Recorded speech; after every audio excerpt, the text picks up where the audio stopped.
సత్యాన్వేషణలో first ఫండమెంటల్‌గా నేనేమనుకుంటానంటే, మన intent కరెక్ట్‌గా ఉండాలి. నిజంగా మనం సత్యాన్ని తెలుసుకోవడానికి ప్రయత్నం చేస్తున్నామా లేదా అనేది చాలా ఇంపార్టెంట్. ఒకవేళ ఆ విషయంలో గాని మన ఇంటెన్షన్స్ రాంగ్ అయితే, మనం మన సత్యాన్ని సృష్టించుకుంటాం గానీ సత్యం దగ్గరికి రాము. రెండోది, ప్రతి ఒక్కరికి ప్రీసపోజిషన్స్ ఉంటాయన్న.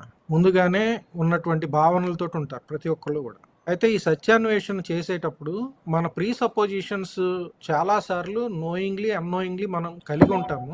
ఒకవేళ అవి ప్రీసపోజిషన్స్ లో ప్రాబ్లమ్స్ ఉన్నాయి అని అన్నప్పుడు, అవి ఎక్స్పోజ్ అవుతూ ఉన్నప్పుడు వాటిని విడిచిపెట్టడానికో కరెక్ట్ చేసుకోవడానికో ఓపెన్గా ఉండాలి సత్యాన్వేషి.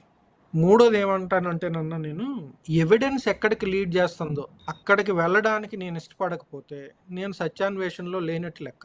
అంటే నేను ఓపెన్గా ఉండాలి ఎవిడెన్స్కి. సో అట్లా కానీ నేను లేకపోతే ఎవిడెన్స్ ఎక్కడికి తీసుకెళ్ళినా పర్లేదు, తీసుకెళ్ళనివ్వండి. కాకపోతే అది హేతుబద్ధమైనటువంటి వాస్తవానికి అనుకూలంగా, వాస్తవానికి సరితూగేటువంటి విషయాలు మన ముందుకు వస్తున్నప్పుడు వాటిని అంగీకరించడానికి, వాటిని అనుసరించి ముందుకు వెళ్ళడానికి మనం సిద్ధపడకపోతే మనం సత్యాన్ని చేరుకోలేం. సో ఇట్లా మనం ఓపెన్గా ఉన్నామా, మన సర్చ్ ఆనెస్ట్గా ఉందా లేదా అనేది, మన ప్రీసపోజిషన్స్ విషయంలో కరెక్ట్ చేసుకోవడానికి సిద్ధంగా ఉన్నామా, ఇట్లాంటి విషయాల్లో మనం ఓపెన్గా లేకపోతే మనం సత్యాన్ని చేరుకోలేము.